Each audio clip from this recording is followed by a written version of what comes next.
ಆತ್ಮೀಯ ವಿದ್ಯಾರ್ಥಿಗಳಿಗೆ ಸ್ವಾಗತ. ನಾನು doctor Chidanand K Badiger, Anand education ಅಕಾಡೆಮಿಯಿಂದ ಮಾತಾಡ್ತಾ ಇದ್ದೀನಿ.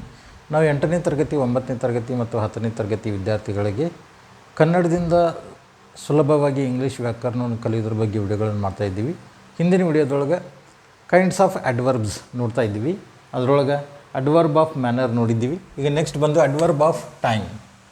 Adverb of time, when the action is done, when the action is done. This describes the time of the action happened. This describes the time of the action happened. ಒಂದು ಕ್ರಿಯೆಯು ನಡೆದ ಸಮಯವನ್ನು ಅಂದರೆ ವೇಳೆಯನ್ನು, ಸಮಯವನ್ನು ತಿಳಿಸಲು ಉಪಯೋಗಿಸುವ ವಿಶೇಷಣವನ್ನು ಕಾಲದರ್ಶಕ ಕ್ರಿಯಾ ವಿಶೇಷಣ ಎನ್ನುವರು.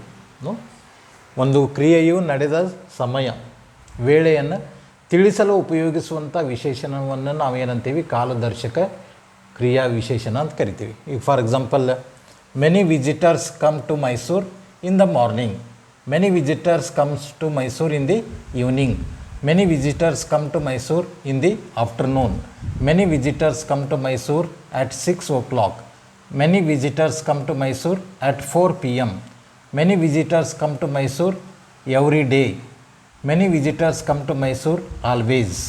ಈ ರೀತಿ ಟೈಮ್ ಅಂದರೆ ವೇಳೆ, ಕ್ರಿಯೆಯು ನಡೆದಂಥ ವೇಳೆಯನ್ನು ತಿಳಿಸುವಂಥ ಕ್ರಿಯಾ ವಿಶೇಷಣಕ್ಕೆ ನಾವು ಕಾಲದರ್ಶಕ ಕ್ರಿಯಾ ವಿಶೇಷಣ ಅಂತೀವಿ. ಇನ್ನೊಂದು example, Rekha sings always, Rekha sings sometimes, Rekha sings most of the times, Rekha sings in the evening, Rekha sings on Sundays, Rekha sings often, Rekha sings often. ಈ ರೀತಿ ಒಂದು ಕ್ರಿಯೆಯು ನಡೆದಂಥ ವೇಳೆಯನ್ನು ತಿಳಿಸ್ಲಿಕ್ಕೆ ನಾವು ಏನು ಕ್ರಿಯಾ ವಿಶೇಷಣಗಳನ್ನು ಉಪಯೋಗ ಮಾಡ್ತೀವಿ, ಅವಕ್ಕೆ ನಾವು ಕಾಲದರ್ಶಕ ಕ್ರಿಯಾ ವಿಶೇಷಣ ಅಂತ ಕರಿತೀವಿ.